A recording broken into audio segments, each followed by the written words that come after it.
Hello bachcho, let's read the given question. The question says a flat horizontal board moves up and down in SHM of amplitude A.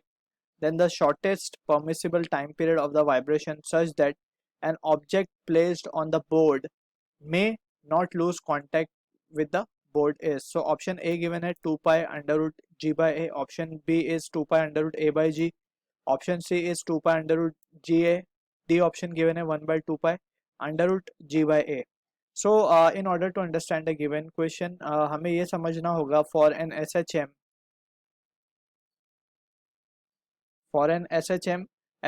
क्योंकि एक accelerated motion है, alright.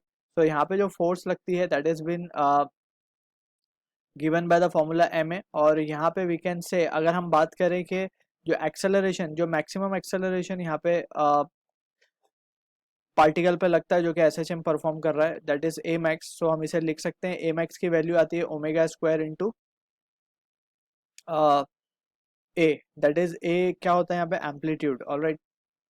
So this is the maximum force on the particle जो SHM perform कर रहा है, alright. So ये result we will be using in the given question.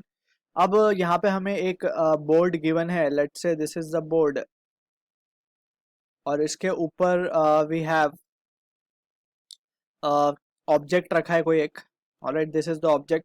अब object का मास हम m मान लेते हैं. सो mg वेट हमेशा इसका नीचे की तरफ लग रहा होगा. अगर इसे कांटेक्ट लूज नहीं करना है, सो जब ये ऊपर जाए तो एक फोर्स दैट इज क्योंकि ये SHM परफॉर्म कर रहा है that is it is the two and fro motion. अब यहाँ पे एक फोर्स जो इसके ऊपर कंटिन्यूसली लग रही है because of its SHM. So यहाँ पे ये दोनों ही फोर्सेस बैलेंस होनी चाहिए, alright. This is F and mg. अगर F और mg बैलेंस नहीं हुए तो it may lose the contact, alright.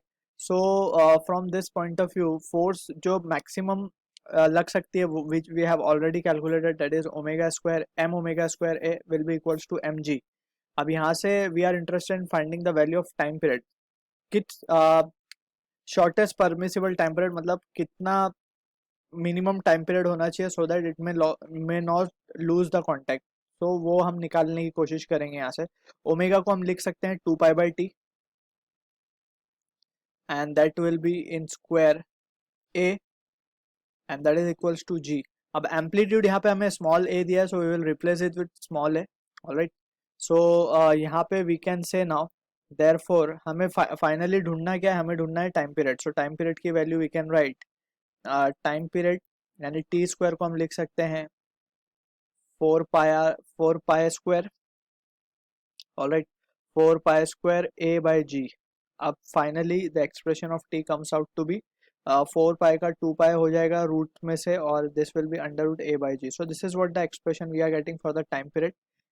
इतने टाइम पीरियड के लिए वी कैन से कि वो कॉन्टैक्ट लूज नहीं करेगा. सो ऑप्शन अगर हम देखें so option B is the right answer to the question. I hope you understood the solution. All the best.